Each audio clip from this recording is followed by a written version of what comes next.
الحمد لله نحمده ونستعينه ونستغفره ونؤمن به ونتوكل عليه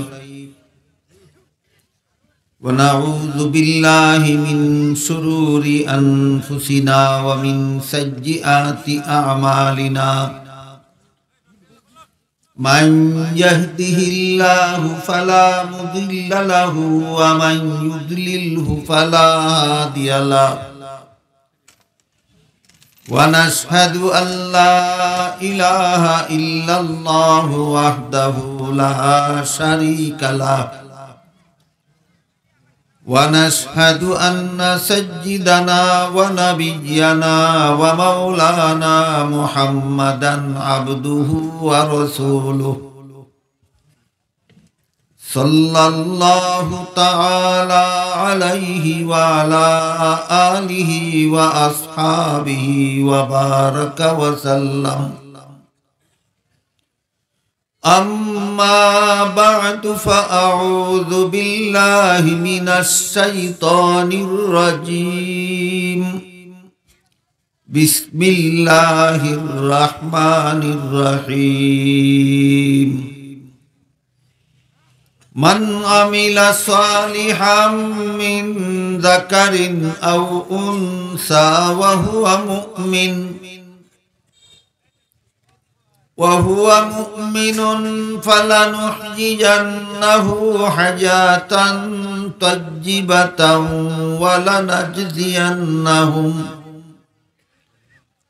ولنجزينهم أجرهم بأحسن ما كانوا يعملون بارك الله لنا ولكم في القرآن العظيم ونفعنا وإياكم بالآيات والذكر الحكيم শ্রদ্ধেয় সভাপতি হযরত উলামায়ে কেরাম, সম্মানিত সুধী সমাজ, দূর দূরান্ত থেকে আগত সর্বস্তরের মুসলমান ভাইয়েরা আমার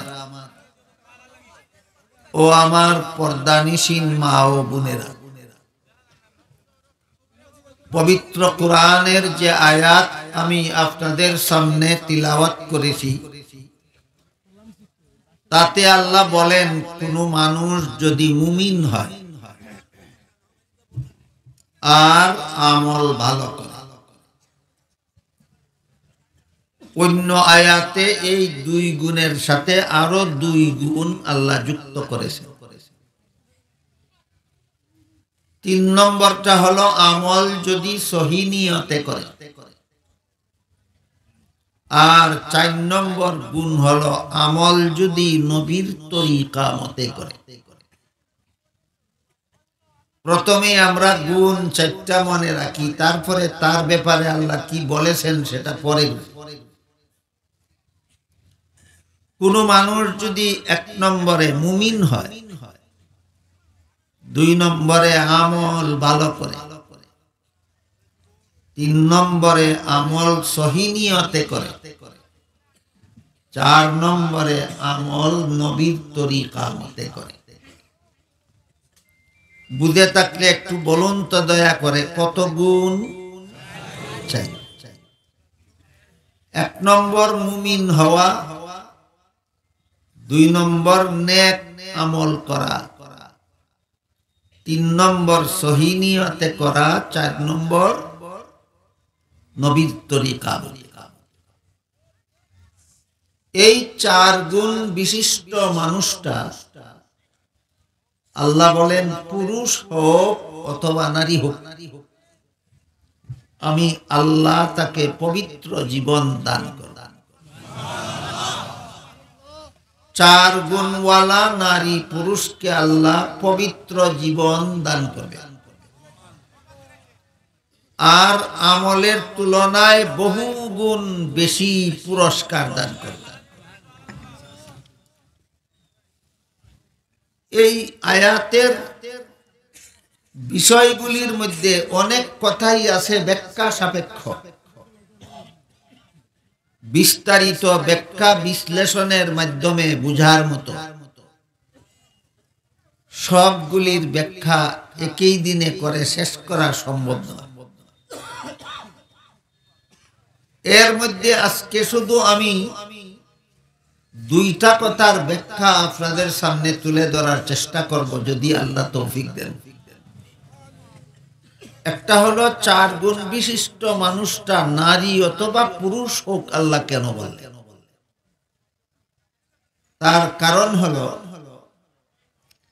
এর মাধ্যমে আল্লাহ বুঝাইতে চাইছেন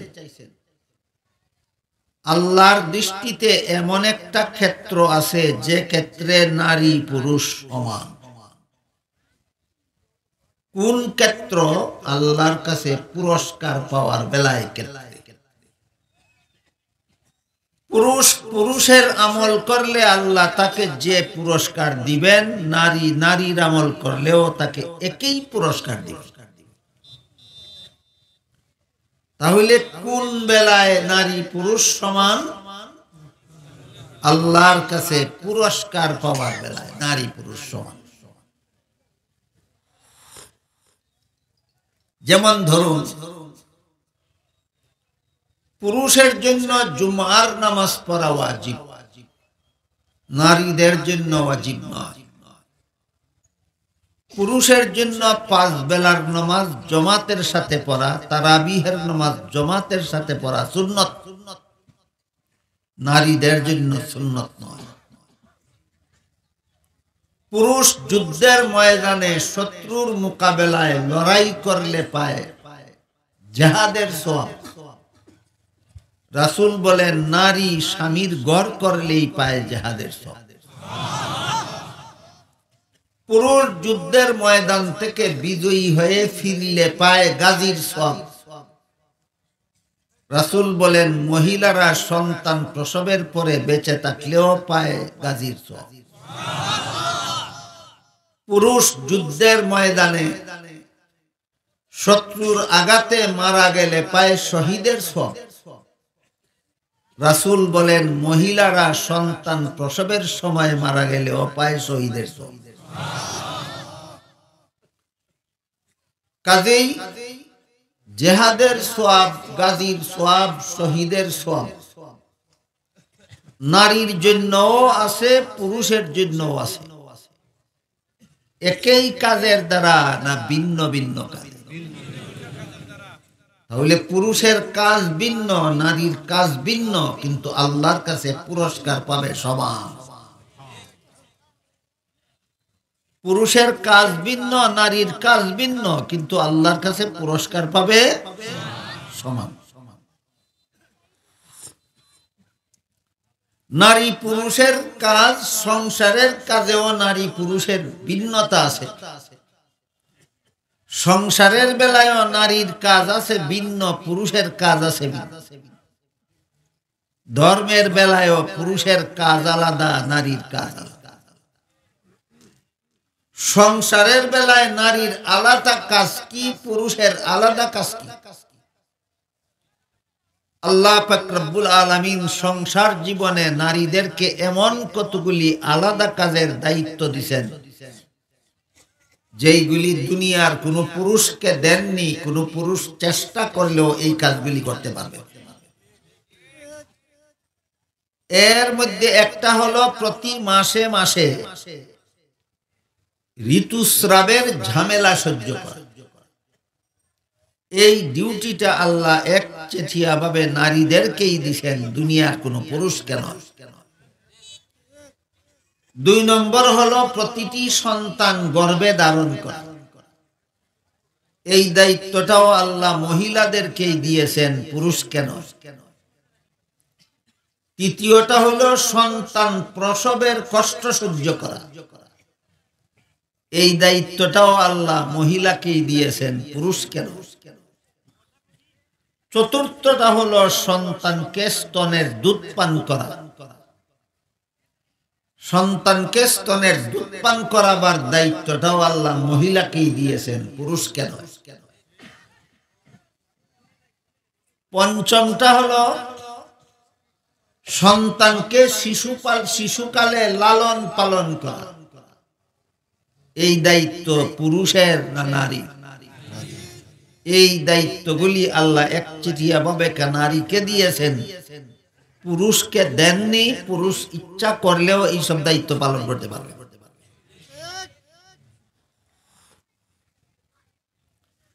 আর পুরুষকে সংসার জীবনে একটা মাত্র দায়িত্ব দিছে, সেটা হলো উপার্জনে শ্রম খাটা। কৃষি কাজ করতে হলে পুরুষ করবে, ব্যবসা করতে হলে পুরুষ করবে, চাকুরি করতে হলে পুরুষ করবে। পুরুষের উপার্জিত সম্পদে নারীকে দিয়েছেন আল্লাহ ভোগ দখলের অধিকার। উপার্জনের দায়িত্ব পুরুষের, আর উপার্জিত সম্পদে ভোগ দখলের অধিকার নারী।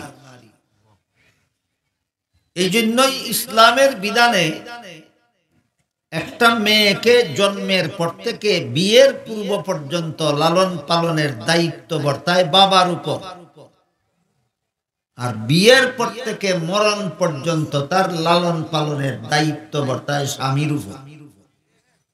বিয়ার আগ পর্যন্ত মেয়ে বাবার উপার্জিত সম্পদ শুধু উপভোগ করবে, বিয়ার পর থেকে মরণ পর্যন্ত স্বামীর উপার্জিত সম্পদ শুধু উপভোগ করবে। কাজেই উপার্জনের দায়িত্ব পুরুষের, ভোগ করার অধিকার নারী। পুরুষকে কটা দায়িত্ব দিলেন? একটা, কি? উপার্জন।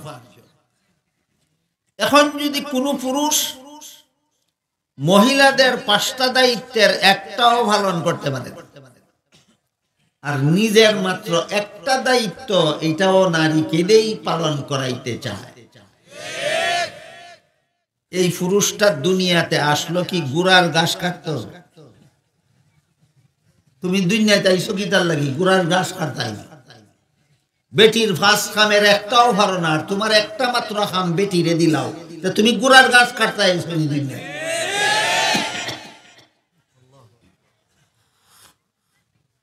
এই জন্য মহিলাদের দ্বারা যারা উপার্জনে শ্রম খাটাতে চায়, এদের মতো নিষ্কর্মা কোনো মানুষ দুনিয়াতে হতে পারে না। আর যে মহিলা নিজের ফার্স্ট কামের একটাও পুরুষকে দিতে পারে না, আবার পুরুষেরটাও করতে যায়, এদের মতো বুকা দুনিয়াতে কোনো মানুষ হতে পারে না।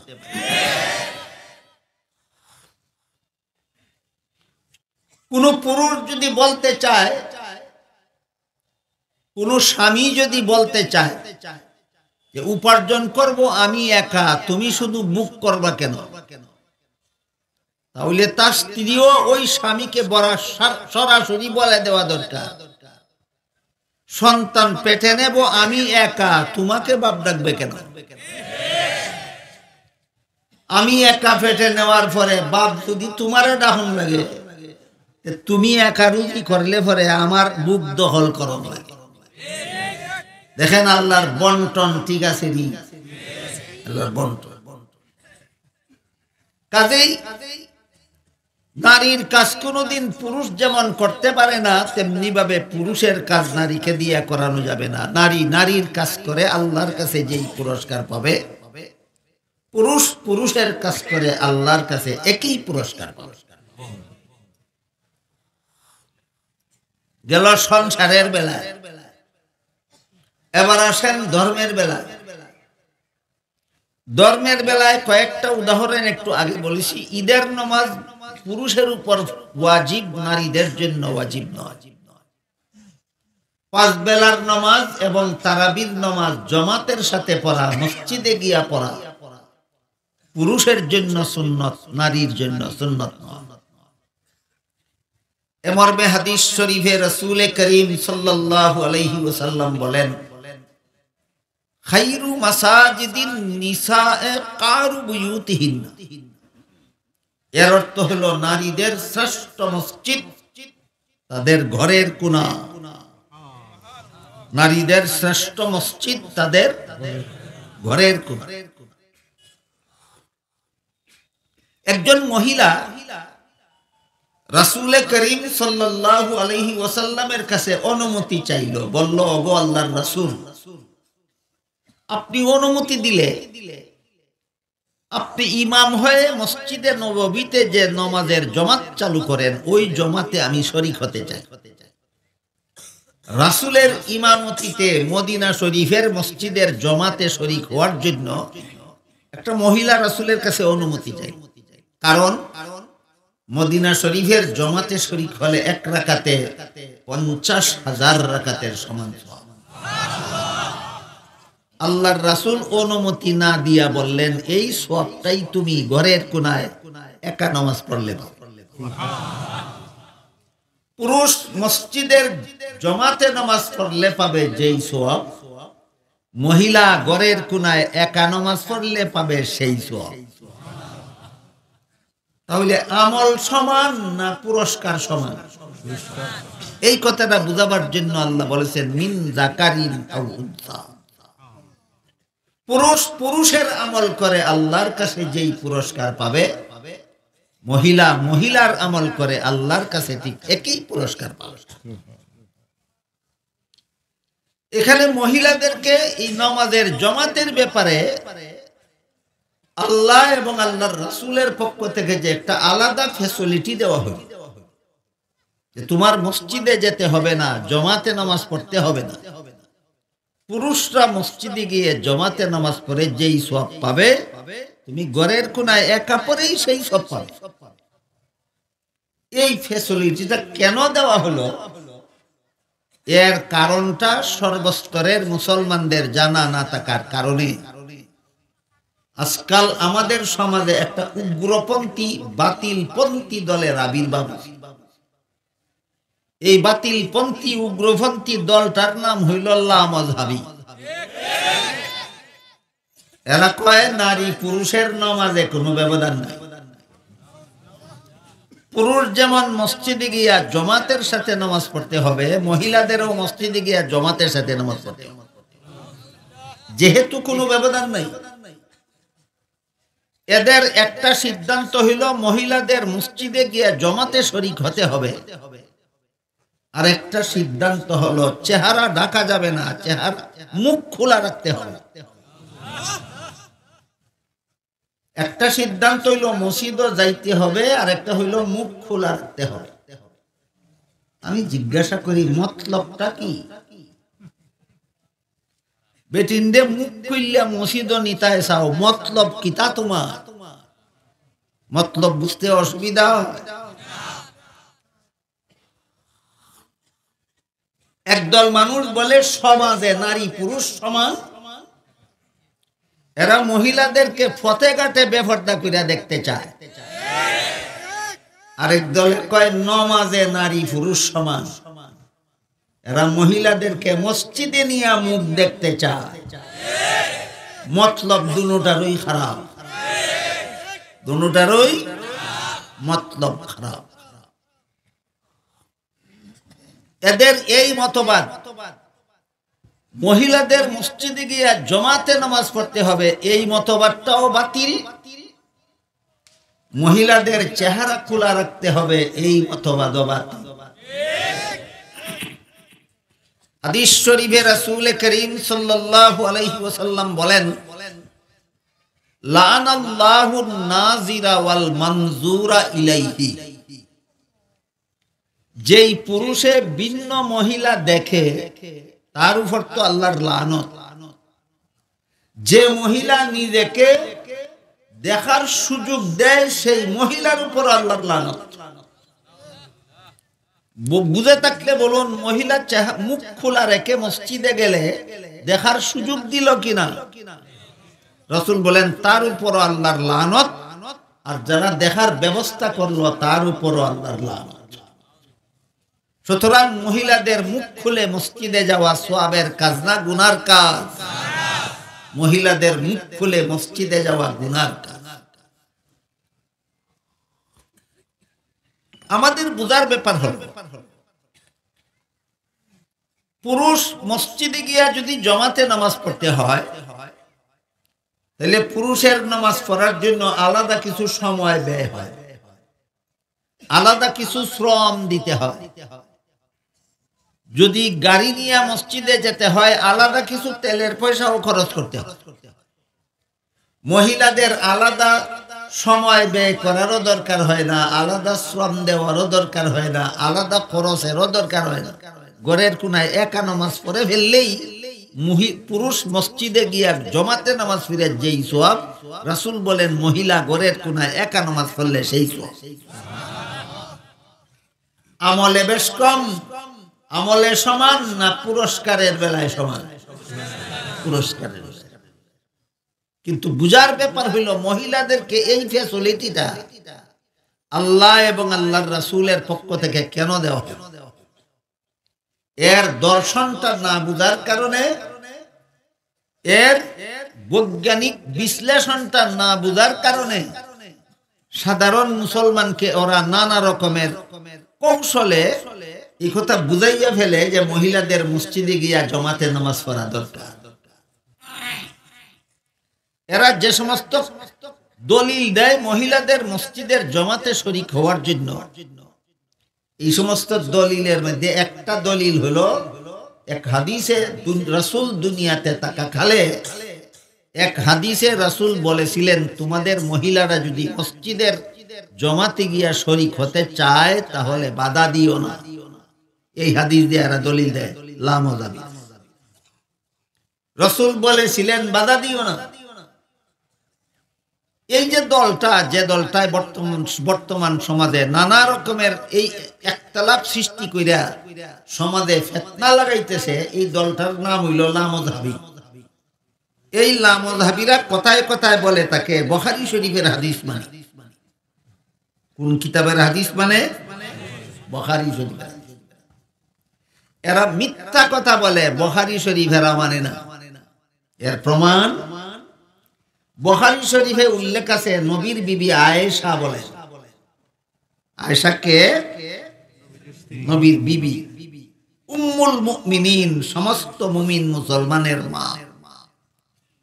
নবীর বিবি আয়েশা বলেন যে পরিবেশে নবী দুনিয়াতে থাকাকালে যে পরিবেশে নবী বলেছিলেন মহিলারা মসজিদের জমাতে শরীক হইতে চাইলে বাধা দিও না, নবীর ইন্তেকালের পরে এই পরিবেশ আর নাই। এখন পথেঘাটে পুরুষরাও পুরাপুরি শালীনতা রক্ষা করে চলে না, এখন মহিলারাও পথেঘাটে পুরাপুরি শালীনতা রক্ষা করে চলে না। এখনের পরিবেশটা যদি নবীর বিবি আয়েশা বলেন, বুখারী শরীফের হাদিস, নবীর বিবি আয়েশা বলেন এখনের পরিবেশটা যদি রাসূল দেখতেন সরাসরি মহিলাদেরকে মসজিদে যেতে নিষেধ করে দিতেন। বাধা দিও না বলছিলেন রাসূল সকল পরিবেশের জন্য না নবীর যুগের পরিবেশের জন্য? নবীর পরের যুগে সেই পরিবেশ আর বাকি নাই, এই কথা নবীর বিবি আয়েশা বলে দিয়েছেন, বুখারী শরীফের হাদিসে উল্লেখ আছে। সুতরাং এরা যেই হাদিসের দ্বারা দলিল দেয় এই হাদিসের কার্যকাল বাকি আছে না রহিত হয়ে গেছে? রহিত হাদিস দিয়ে দলিল দেওয়া একটা বাটপারি ছাড়া আর কিছু নয়। তাই এবার আমরা বোঝার চেষ্টা করব কেন রাসূল মহিলাদেরকে এই ফ্যাসিলিটি দিয়া গেলেন। কেন বলে গেলেন যে পুরুষরা মসজিদের জমাতে শরীক হইলে যেই সওয়াব পাবে মহিলারা ঘরের কোনায় একা পড়লে সেই সওয়াব পাবে? সওয়াবের বেলায় সমান সমান ঘোষণা করে গেলেন কেন? তার কারণটা বোঝার জন্য এর একটা দর্শন আছে, দর্শনটা বুঝতে হবে। ধরুন পুরুষের জন্য তো মসজিদের জমাতে শরীক হওয়া সুন্নত, এটা সুন্নতে মুআক্কাদা, অত্যন্ত গুরুত্বপূর্ণ সুন্নত। কেউ যদি শরীয়ত সম্মত কারণ ছাড়া এমন সুন্নত লঙ্ঘন করে তাহলে শরীয়ত ফিকহের পরিভাষায় এটারে মাকরুহ বলা হয়। এর মর্ম হলো সওয়াব নষ্ট। সুন্নতে মুআক্কাদা বিশেষ কারণ ছাড়া লঙ্ঘন করলে সওয়াব নষ্ট। পুরুষ যদি শরীয়ত সম্মত কারণ ছাড়া জমাতে নামাজ না পড়ে একা একা নামাজ পড়ে ফেলে তাহলে তার সওয়াব নষ্ট হয়। এই পুরুষের জন্য তো যদি নামাজের পুরাপুরি সওয়াব পাইতে হয় তাইলে মসজিদে গিয়া জমাতে পড়তে হবে। এবার বলুন তো 6 মাসের একটা শিশু সন্তানের বাবাটা নারী না পুরুষ? পুরুষ। মসজিদে গিয়া জমাতে নামাজ পড়া তার জন্য সুন্নত কিনা? সুন্নত। কত বৎসরের সন্তানের বাবা? 6 মাসে। এই 6 মাসের শিশু সন্তানকে কুলে নিয়ে যাবে মসজিদে না ঘরে রেখে যাবে? ঘরে রাখার কথাটা আমরা পরে আলোচনা করব। আগে ধরে নিন তোমার সন্তান তুমি তোমার কুলে নিয়ে মসজিদে গিয়া নামাজ, তারে যদি বাধ্য করা হয় 6 মাসের সন্তান কুলে নিয়েই মসজিদে গিয়া জমাতে শরীক হও, 6 মাসের সন্তান কুলে নিয়ে কি রুকু সিজদা করা যায়? তাহলে কুলে নিয়ে কি পারবে নামাজ পড়তে? তারপরও লামাযাবিদের চাপের মুখে যদি সন্তান কুলে নিয়েই মসজিদের জমাতে শরীক হয় আর 1 রাকাত পড়ার পরে 2 রাকাত পড়ার পরে যদি সন্তান পেশাব করে দেয়, না সম্ভাবনা নাই? যদি পায়খানা করে দেয় আছে, খাওয়ার জন্য যদি চিৎকার শুরু করে, তাহলে তোমার নিজের নামাজ হবে দূরের কথা, মসজিদের মুসল্লিদের নামাজেও ব্যাঘাত সৃষ্টি হবে।